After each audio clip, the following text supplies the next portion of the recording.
Hello my dear children, welcome to your e-learning class. This is Mansi Bansal, your computer teacher. We are going to learn the advanced features of Excel. Now the next thing is goal seek. What is goal seek?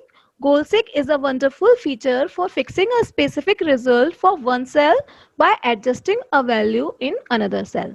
Means हम goal seek feature को use करके एक particular cell के लिए value को fix कर सकते हैं और जो वैल्यू आप एक सेल के अंदर फिक्स करेंगे उसके अकॉर्डिंग दूसरे सेल में चेंजेस हो जाएंगे. कैसे होंगे? लाइक मैंने यहाँ पे टोटल निकाला है, आप देख पा रहे हैं 65, 95 एंड 45 का जो टोटल है दैट इज 205 है, वो हमारा यहाँ पे शो हो रहा है. ठीक है. Now I will put goal seek function. अब मैं यहाँ पे गोल सीक लगाऊंगी. कैसे लगाऊंगी? We have to go in the data tab and here we have to click on this what if analysis arrow. ठीक है, यहाँ पे आपको क्लिक करना है and here you will see goal seek option. Click on this goal seek and you will find this box. Here you have to set the cell. किसके लिए set करना है? लाइक F4 यहाँ पे ऑटोमेटिक आ रहा है, 205 में मुझे लगाना था.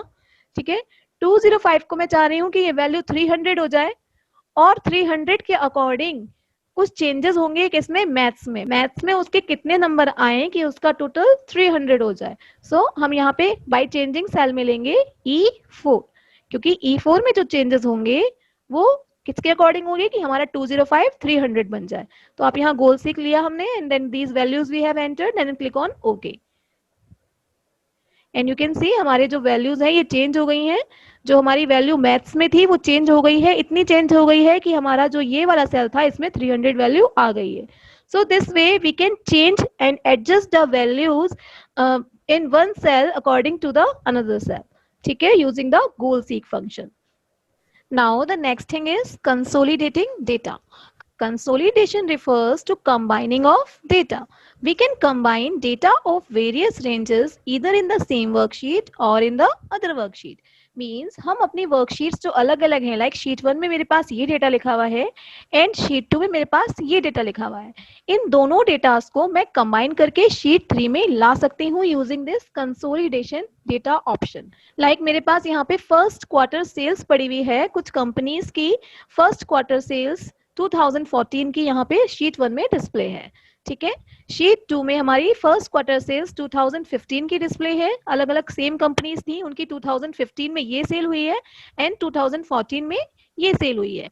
अब हमें शीट 3 में डेटा चाहिए जिसमें हमें 2014 और 15 दोनों का टोटल यहाँ पे हमें शो करना है. ठीक है, दोनों को हमें टोटल करके यहाँ पे डिस्प्ले करना है कि कितनी सेल हुई है दोनों की, 14 और 15 दोनों को मिला के. तो हम क्या करेंगे? We have to use this function consolidating data. How we have to do that? Firstly, we have to go in the data tab and here you will find the option of consolidate. Click on this consolidate and you will find this dialog box.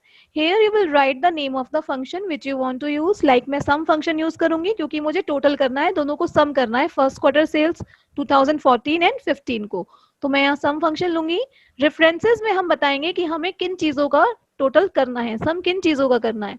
Like मुझे जो पहला जो सम करना है वो मुझे ये वाला जो डेटा है, दिस डेटा, यहाँ पहले मैं कर्सर रखूंगी और पहले मैं ये डेटा सिलेक्ट कर लूंगी, मुझे इस डेटा को लेना है. सो सिलेक्ट दिस, ये हमारा डेटा ऑटोमेटिकली आ जाएगा. ठीक है, ये हमारा शीट 1 का डेटा है. Click on add button.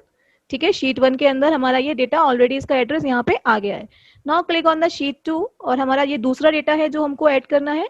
So we have to just drag the mouse and it will be automatically taken. ठीक है, ऑटोमेटिक हमारी डिफरेंस यहाँ पे शो हो गई है. शीट 2 में ये डेटा है जिसका हमें एडिशन चाहिए. तो ये भी हमने ले लिया, इसको भी हम ऐड कर देते हैं. ठीक है, इन दोनों का हमें एडिशन चाहिए. शीट 3 में कहाँ पे चाहिए? यहाँ पे चाहिए. यहाँ पे आप क्लिक कर दीजिए normal and then click on okay button and you will see आपका जो डेटा है वो यहाँ पे डिस्प्ले हो जाएगा. ठीक है, शीट 3 में आपका जो फर्स्ट 2014 एंड 15 का जो एडिशन है वो हमारा शीट 3 में आ गया है. यू कैन चेक हमारी होंडा सिटी की जैन में 450 थी सेल्स 2014 में एंड इन 2015 इट वाज 900. तो 900 एंड 450 कितना है? That is 1350. ये हमारा यहाँ पे आ गया है automatically using this consolidating function. तो इस फंक्शन को यूज करके हम इन दोनों शीट्स को मैनिपुलेट कर सकते हैं. ठीक है, लाइक हमने इनका एडिशन किया और हम थर्ड शीट में ले आए. Okay, now the next thing is grouping and ungrouping the worksheets. ठीक है, वर्कशीट्स को ग्रुप कैसे करते हैं एंड अनग्रुप कैसे करते हैं. देखिएगा अभी मैं ये हमारी जो शीट्स हैं इनको तीनों को ब्लैंक कर रही हूँ so that you can understand it clearly. अभी मैं इन तीनों को क्लियर कर देती हूँ।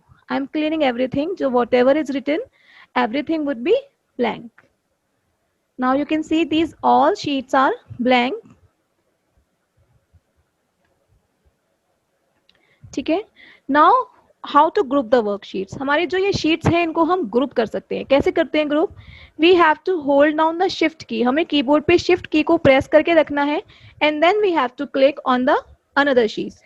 Like sheet 1 मेरी select है. Now I am pressing the shift key and clicking on the sheet 2. And again I am clicking on the sheet 3 and you can see आपको ये तीनों sheets व्हाइट यहाँ से ये कलर हाईलाइट हो गया है, व्हाइट हो गया है और ऊपर आपके लिख के आ रहा है ग्रुप। मीन्स ये तीनों शीट्स हमारी ग्रुप हो गई हैं। जब ये शीट्स हमारी ग्रुप हो जाती हैं उसके बाद हम जो भी वर्क शीट 1 में करेंगे वो शीट 2 और शीट 3 में ऑटोमेटिकली रिफ्लेक्ट होगा। ठीक है, लाइक मैं यहाँ पे कुछ नेम लिखूंगी तो वो शीट 2 में और शीट 3 में अपने आप आ जाएगा। मैंने यहाँ पे अपना नेम लिखा Mansi. Now you can check in sheet 2 में भी आ गया ये एंड शीट 3 में भी ये अपने आप से आ गया है। So this way you can group the worksheets and you can do the work which you want to display in all the sheets. ठीक है, आप ऐसा वर्क कर सकते हैं जो आपको सारी शीट्स में देखना है। ठीक है, इस तरह से आप शीट्स को ग्रुप करके उनमें वर्क कर सकते हैं। लाइक हम लोग कुछ हेडिंग्स हमने अभी लास्ट वाली जो हमने टेबल बनाई थी उसमें हमारे पास कुछ कंपनीज का डेटा था, वो हमें अलग अलग ईयर्स का शो करना था तो उसको हम ग्रुप करके बना सकते थे। ठीक है, so group is used to display the same data in all the worksheets. Group करने के बाद में आप इन शीट्स को अनग्रुप भी कर सकते हैं। लाइक अभी हमारी जो ये शीट्स हैं ये ग्रुप्ड हैं, we can ungroup them. We have to just right click and click on the ungroup sheets option. ठीक है, यहाँ पे लाएंगे, राइट क्लिक करेंगे and click on ungroup sheets and the sheets will be ungrouped. ये हमारी sheets ungroup हो जाएंगी। Okay So children, chapter is complete today. I hope everything was well understood to you. This much for today. Thank you. Bye bye.